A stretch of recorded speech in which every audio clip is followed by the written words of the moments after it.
Ayan, bali kakagali lang namin ng palengke at syempre namili na rin kami ng ulam para mamaya. At syempre yung mumukbangin ko na rin dahil ginanahan na ata ako magmukbang, parang gusto ko na lang kumain ng kumain. Kaya naman magluluto ako ng tahong at saka ng pritong tulingan. Naku, napakaganda ng mga tulingan na nabili ko. Papakita ko sa inyo.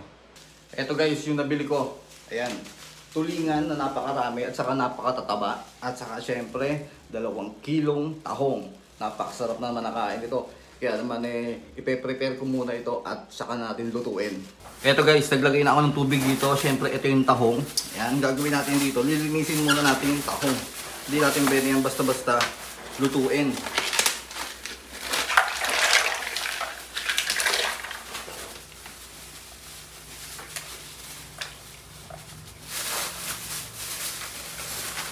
Ayan, nailagay ko ng 1 kilo. Tig 1 kilo kasi to at napakamura ng kilo dito sa amin. 70 ang kilo. Ayan.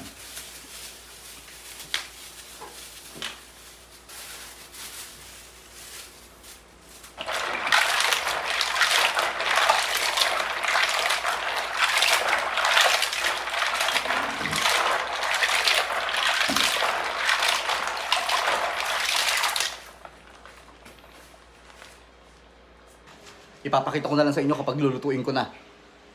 So ito guys, ayan.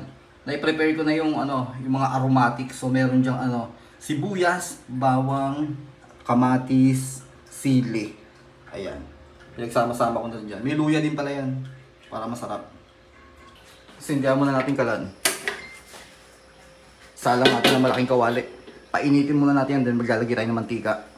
Guys, maglagay tayo ng mantika. Okay na yung ganyang karaming mantika, then painitin muna natin yan.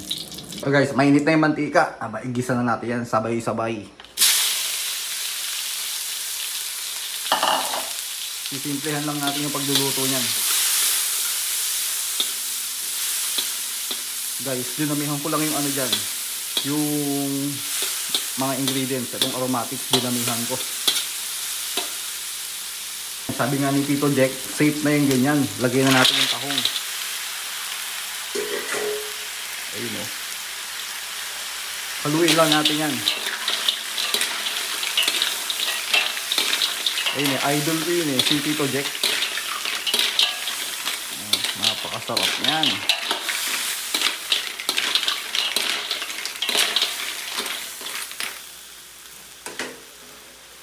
Gagawin mo lang dyan, maglalagay ka ng asin.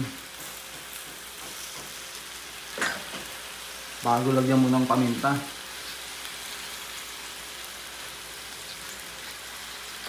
Solid na yan.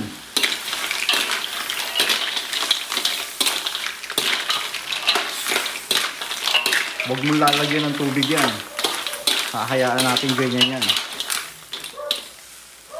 At dahil hindi kami nakabili ng kamya, syempre, ito gagamitin natin. Nor sinigang sampalok, mix abanor. Baka naman, ang tagal ko nang ginagamit yan. O, diba? Para safe na rin yan. Sabi nga ni Tito Jack maglagay ka ng ganyan.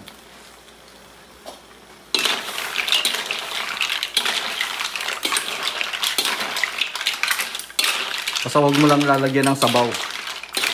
Napakasarap na yan. Ito naman mamaya ako pa kakainin yan. Dahil naka 1 meal a day ako. Pinagkaiba natin dun sa isang nag-o-omad. May kanin yung akin. Hindi ko alam kung tama yun. Basta gusto ko lang mag-omad. Ito, naluto na natin itong tahong. So, ano pang gagawin natin?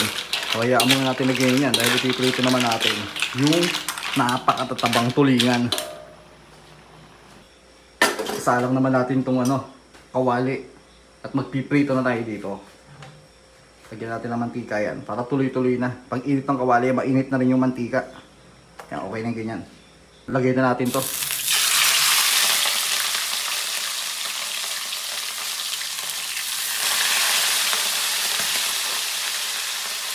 So ito guys, luto na yung napaka-tatabang tulingan.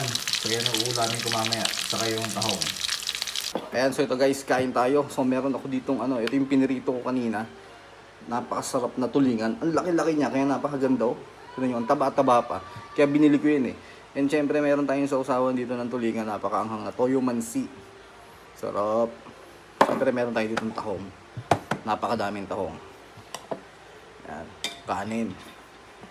Una nating banatan tong ano, tong tulingan. Napakasarap niyan, tulingan. Ito yung paborito kong isda. Kain tayo. Sarap. Ito yung laman, oh. Oh. Laki. Maganda pa sa tulingan, walang tinik.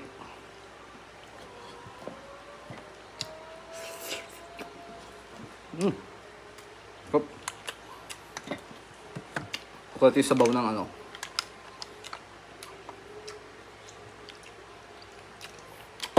Yun ang masarap doon.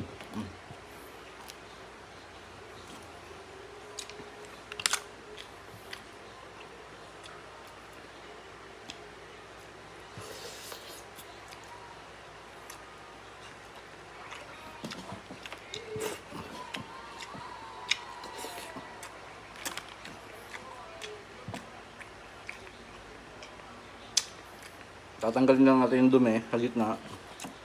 Then, subo na yun. Meron kasing ganito yan. Yan o. Tanggalin natin yan. Korekta subo na yan.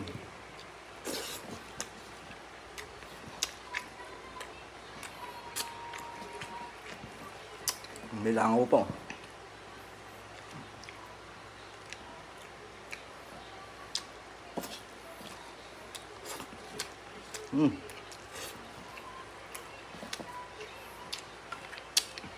Luto dito manghang din yan.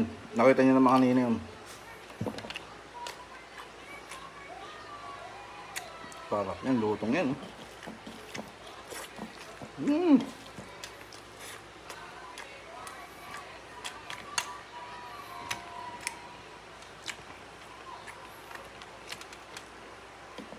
Everyday seafoods, goods yan. Healthy.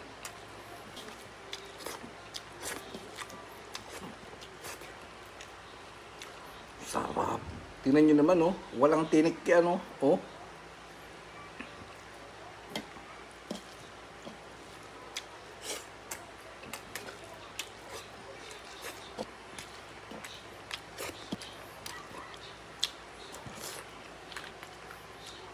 Yung iba kasi hindi tinatanggal yan, dumi.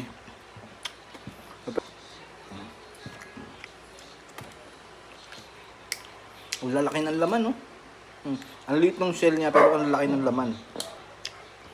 Grabe, ang sarap. Napakasarap sa kanin.